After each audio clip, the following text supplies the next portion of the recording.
Hello everyone, in this video I will show you how to fix YouTube playback errors on your phone. Let's get started. The first thing you should check is your internet connection. Make sure it is stable. Swipe down from the top of your screen to open the quick settings. Tap on the Wi-Fi icon to go to your Wi-Fi settings. Select the network you're connected to and choose the option to forget it. After that, turn off your Wi-Fi. Restart your router. Then turn your Wi-Fi back on and reconnect to the network. If you're using mobile data, try switching to Wi-Fi, and if you're already on Wi-Fi, switch to mobile data. This helps to see if the issue is with your current network. Next, make sure the YouTube app is up to date. Open the Play Store. In the search bar at the top, type in YouTube. If you see an update button next to the app, tap on it and wait for the update to complete.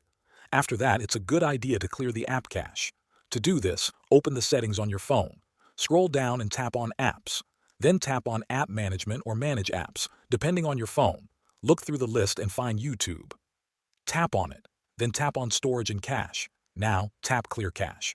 Once you've done that, go back and tap on Force Stop to close the app completely. Open the app again and see if the error is gone.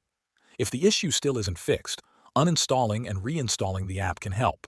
In the same app settings, tap on Uninstall. Confirm the action. Then go back to the Play Store, search for YouTube, and reinstall it. Once it's installed, open the app and check if it's working properly now. Following these steps should help you fix playback errors on YouTube. If this video was helpful, please like the video, share it, and subscribe to our channel. Thank you for watching.